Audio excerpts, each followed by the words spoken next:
I'm 4 years in Australia, and I've always been maintaining on my Twitter that this is the greatest country I've been in. And the reason it's great is not because somebody has given me a hand out. It's because there are work. I came in and I work. I can't remember a year since I came to Australia I paid less than $50,000 in tax. The only year I'm going to pay less tax is the year that the land will lock me in. I didn't ask anybody to give me anything. I asked to be free to do my work. I wasn't going to come to this protest until it was sold to me on 3AW this morning. How are you feeling about that interview? It was interesting. I was not expecting Neil to say some of the things that he said, but he's his own man. He can say whatever he wants, and I think I had a response to it. So, what's your reason for leaving home? To support the demonstration. But that's not what. So that's an immediate breach of the law. Well, Luke Cornelius said you can leave for leisure. This is a form of leisure. It's a form of leisure. Okay. Well, what do you think? Well, Luke Cornelius wasn't that generous when he's talking to me. He's talking about various ways of charging you, one being breach of the regulations at the shrine, the other being how you leave home, the other being not wearing masks, all those sort of things. Yeah. Well, Luke Cornelius can't make up his mind. He must have smacked his head when he got out of bed in the morning, because the other week he's saying that protest is unlawful. For Black Lives Matter it was lawful, even though Shane Patton on your phone came on and said that the Black Lives Matter protest was unlawful. So, I think Luke Cornelius might be a bit confused about things, so maybe he's not the best person to be taking advice from. All right, well, he's the person in charge of this, so all the best. So you're not going to cause any trouble, are you? You don't want to get arrested or something like that? No. No, all right. I'm not a troublemaker. Well, okay. Thank you, Morgan Jonas, anti-lockdown protester. Who do you think won that debate? Well, I think that's probably a question that you should be answered by the people. I mean, personally, I'm a bit biased. I think Neil didn't have all that much. I was talking about... You'd have to give it to me, but that's up to the people to decide. No, I was talking about Biden, Trump, but that's cool. No.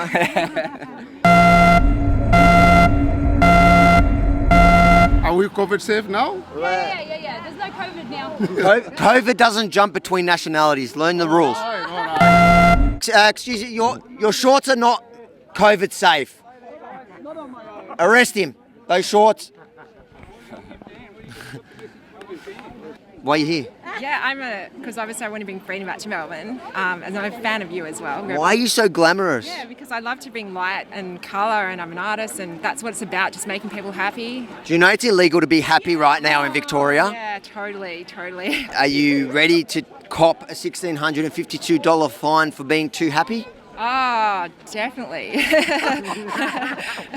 On one hand, he cares about civil liberties and issues that are going on in the United States. The next second, he is against everyday Victorians who have lost their businesses, that simply want to get out and express their views regarding a corrupt premier, this thug running our state called Daniel Andrews. So this guy's basically a puppet on strings. It doesn't take more than what we saw in Geelong when the pregnant mother was arrested to reach Nigeria. The police action is actually creating distrust between us and them. We cannot do without police. That's number one. The police are standing right there are our main reason why this state is functioning. They cannot allow themselves to be used by a politician to create that distrust. I wanted to be a policewoman. I was so close to being a policewoman myself. And now I'm watching them and I'm thinking, shame. These guys wanted to be policemen and look after people, and what do they have to do? Tell us we're not allowed to hug in the street? Your brother's been arrested in the crowd? Yeah, he's been taken to Melbourne West Police Station. That's what we got told. Did you see what he was? Did you see it happen? Yeah, I was right there. I was on the front line. The guy that was speaking on the megaphone, talking, peacefully, telling to love the cops and, that they're one of us as well. And they came and they violently took him away, put him in a headlock. And that's when we tried to grab him out because they were throwing punches, man. The police? The police were throwing punches. I actually have a Latvian background, and I've seen communist regimes, my relatives taken to slave labour camps. That's why I have a strong activism gene to actually want people to speak out about the truth, because there's always so much propaganda in the world. And we've proven there's so much corruption that's happened in the government recently, as you've obviously been reporting on. So thank God for people like you that are speaking out. My parents are from China. I was actually mainland? born there. Yeah, mainland. Yeah, I actually have a grandfather who got sent to a labour camp for 3-4 years back in communist China for political speech. So how do you feel, with that background, about what's happening in Victoria? I think it's awful. One guy telling me the reason I don't drink and abuse drugs is because if I go to my job and get tested, I'll lose my job. When Daniel Andrews took the job from him, do you know where he went to? he went back to what he was running away from. So he took a meaning out of his life and try again to blame me for having not observed normal COVID rule. People are depressed and anxious. You know, I know people who are like $300,000-$400,000 in debt now because their businesses have gone to the wall. I supported the lockdown at first when we didn't quite know what was going on, but then at some point it just got, well past the tipping point where doing a lot more harm than we are good, and I think it's very visible, but the government just doesn't want to listen and they don't want to own up to their own mistakes, and that's absolutely awful, Excuse me, peace, love, freedom and God is illegal in Victoria at the moment? Yeah, well, apparently, yes. My mummy is fighting for me. All right, so what's mum fighting for?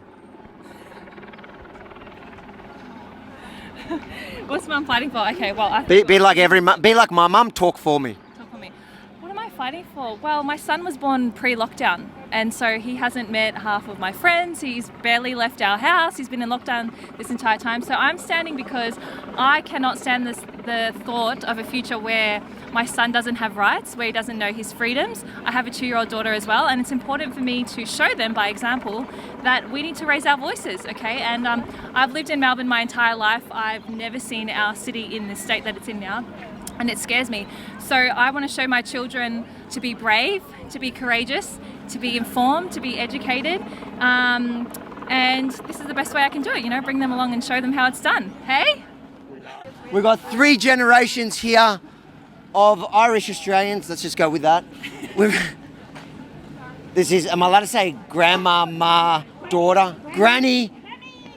Amazing, look at that. Now we have 3 generations of criminals here marching the streets of Melbourne, and I'm thinking of taking down a citizen's arrest and capturing the whole clan. What nash are you?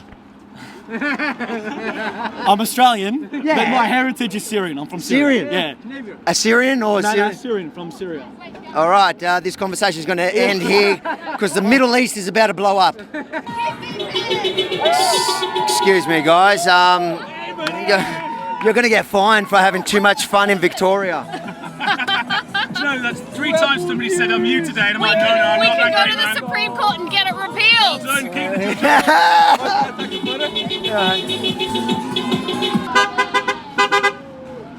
Excuse me, mate.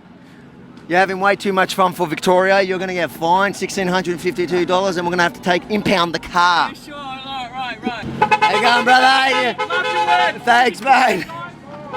I think this is the most fit group in Victoria at the moment. They must have walked at least... You're a paid actor from the deep state. I call you out. Shit, I've been caught. Yes, you have been. If you like this report and you find it as important as we do to tell it, for us to be on the front line here in Melbourne to tell the truth, make sure to share it far and wide. And also hit the like button below to spread the love. Most importantly, make sure to subscribe to Rebel News on YouTube so you don't miss a thing.